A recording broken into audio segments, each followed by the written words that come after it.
കോഴിക്കോട് നമ്മുടെ ഈ പ്രദേശം ഔലിയാക്കളെ കൊണ്ട് നിറഞ്ഞ ഒരു പ്രദേശമാണ്.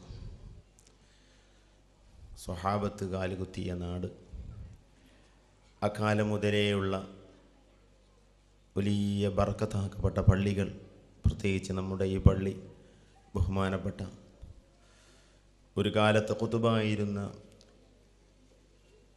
സെയ്ദി ഷാഹുൽ ഹമീദ് നാഹൂരി ഖദ്ദസല്ലാഹു സിർറഹുൽ അസീസ് അവറുകളുടെ ഖൽവത്തും ഇബാദത്തുകളും എന്നെല്ലാം ദുർസുമൊക്കെ നടന്ന പള്ളി. അതിലൊക്കെ വരിക എന്നതും അവിടെ നിന്നൊക്കെ നിസ്കരിക്കുക എന്നതും വലിയ മനസമാധാനം കിട്ടുന്ന ഒന്നാണ്. അതുപോലെ ഈ നാടിൻ്റെ അഭയമായ ജിഫിരി കുടുംബം, മലബാറിൽ ജിഫിരി കുടുംബത്തിന് തുടക്കം കുറിച്ച് ഷെയ്ഖ് ജിഫിരി, ഹസൻ ജിഫിരി ഖദ്ദസല്ലാഹു സിർറഹുൽ അസീസ് തുടങ്ങി നമ്മുടെ നാട്ടിൽ സയ്യിദന്മാരുടെ ജിഫിരി കുടുംബത്തിൻ്റെ തുടക്കം അവരാലാണ്. മമ്പുറത്ത് ഉപ്പാപ്പൊക്കെ അവരുടെ ശേഷമാണ് വന്നിട്ടുള്ളത്.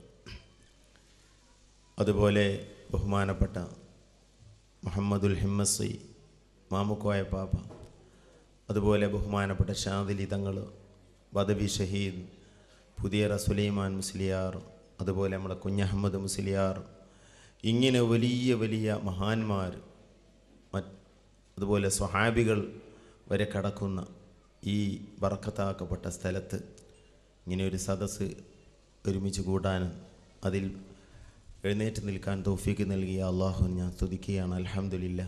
അള്ളാഹു നമ്മളിൽ നിന്ന് സ്വീകരിക്കുമാറാകട്ടെ.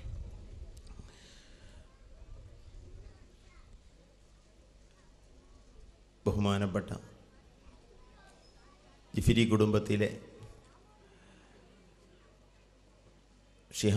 പാണക്കാട് ഷിഹാബ് കുടുംബത്തിലെ കാരണവരായ ബഹുമാനപ്പെട്ട സെയ്ദ് ഫളുലി ജിഫിരി ഷിഹാബി അവരുടെ നേതൃത്വത്തിലാണ് നമ്മുടെ കാര്യങ്ങളൊക്കെ നടക്കുന്നത്.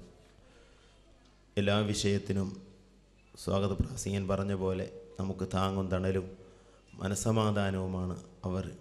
അള്ളാഹു അവർക്ക് ആഫിയത്തുള്ള ദീർഘായുസ് നൽകുമാറാകട്ടെ. മമ്പുറത്ത് പാപ്പ മമ്പുറത്ത് വന്ന് അല്ലെങ്കിൽ കോഴിക്കോട് വന്നത് അവിടുത്തെ അമ്മാവന്മാർ നമ്മുടെ നാട്ടിലേക്ക് വന്ന പേരിലാണെന്ന് ചരിത്രത്തിൽ കാണാം.